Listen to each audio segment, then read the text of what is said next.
isu perubahan iklim dalam lingkup global secara masif telah banyak dilakukan, termasuk oleh pemerintah Indonesia. Manifestasi komitmen pemerintah Indonesia adalah dengan lahirnya berbagai kebijakan, perencanaan, teknologi ramah lingkungan, bahkan banyaknya aksi terkait yang dilakukan dalam menghadapi perubahan iklim tersebut. Indonesia yang merupakan negara berkembang telah secara sukarela mengeluarkan target pengurangan emisi gas rumah kaca sebanyak 26% dengan kemampuan sendiri dan 41% dengan dukungan internasional. Pada tanggal 20 September 2011, telah dikeluarkan Peraturan Presiden Nomor 61 Tahun 2011 tentang Rencana Aksi Nasional Penurunan Emisi Gas Rumah Kaca. Serta pada tanggal 5 Oktober 2011, Perpres tersebut menjadi bukti keseriusan pemerintah Indonesia dalam menurunkan emisi gas rumah kaca dengan usaha-usaha yang mungkin untuk dilakukan. 5 bidang prioritas aksi mitigasi yang dilakukan yaitu sektor pertanian, sektor kehutanan dan lahan gambut, sektor energi dan transportasi, sektor industri, serta sektor pengelolaan limbah.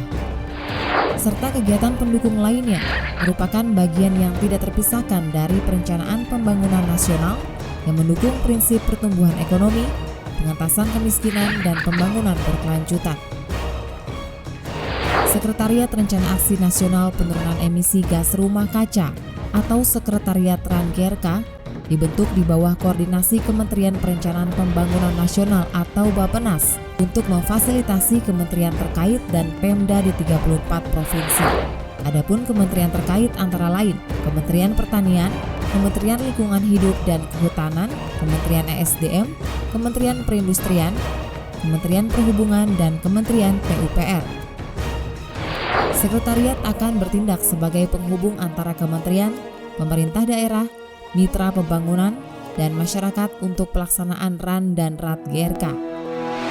Adapun tugas-tugas utama sekretariat adalah membantu kelompok kerja nasional dan daerah dalam hal teknis terkait RAN RAT-GRK, mendukung Pokja RAN RAT-GRK untuk proses pemantauan, evaluasi, dan pelaporan atau PEP, dan membantu peningkatan kapasitas Pokja RAT-GRK dalam penyusunan baseline, PEP, dan lain-lain, serta menjadi pusat data dan informasi untuk mendiseminasikan info terkait RAN RAT-GRK.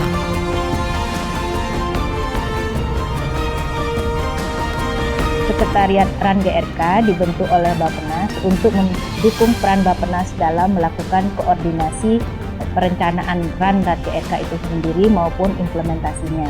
Kita harapkan Sekretariat RAN-GRK ini berfungsi semacam sebagai helpdesk di mana stakeholder kita bisa mendapatkan bantuan teknis dalam penghitungan baik baseline maupun hasil dari pemantauan, evaluasi, dan pelaporan dari RAN RAT-GRK itu sendiri. RAN RAT-GRK kita harapkan menjadi semacam pusat data dan informasi dari semua aktivitas terkait dengan RAN dan RAT-GRK.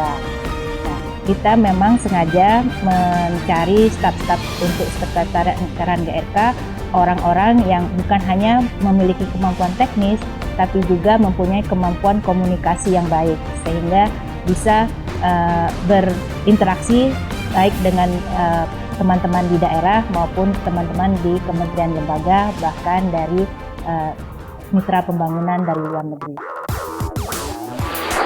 Inilah beberapa kegiatan yang telah dilaksanakan oleh Sekretariat RAN-GRK dari tahun 2012 hingga 2015.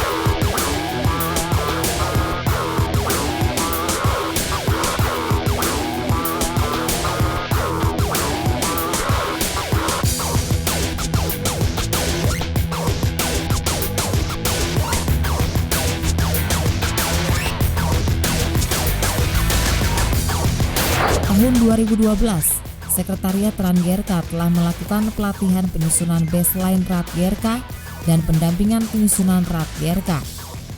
Selanjutnya, tahun 2013 hingga 2014, yaitu peluncuran sistem pemantauan, evaluasi, dan pelaporan RAT-GRK atau PEP RAT-GRK, dan pelatihan dan pendampingan penyusunan PEP RAT-GRK.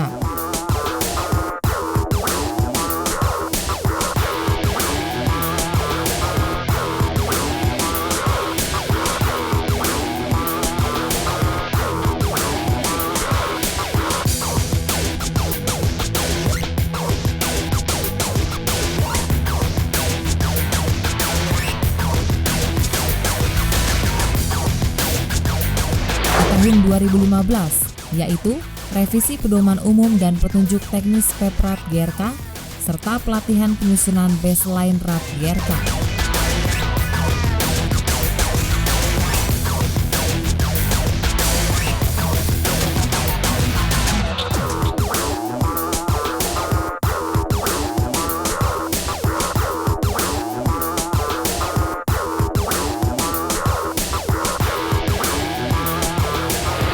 Sekretariat RAN GRK berada di bawah koordinasi Deputi Kemaritiman dan Sumber Daya Alam Bappenas dan Direktur Lingkungan Hidup. Terdiri dari manajer Sekretariat RAN GRK, 5 license officer, database manager, communication manager, dan administrative officer.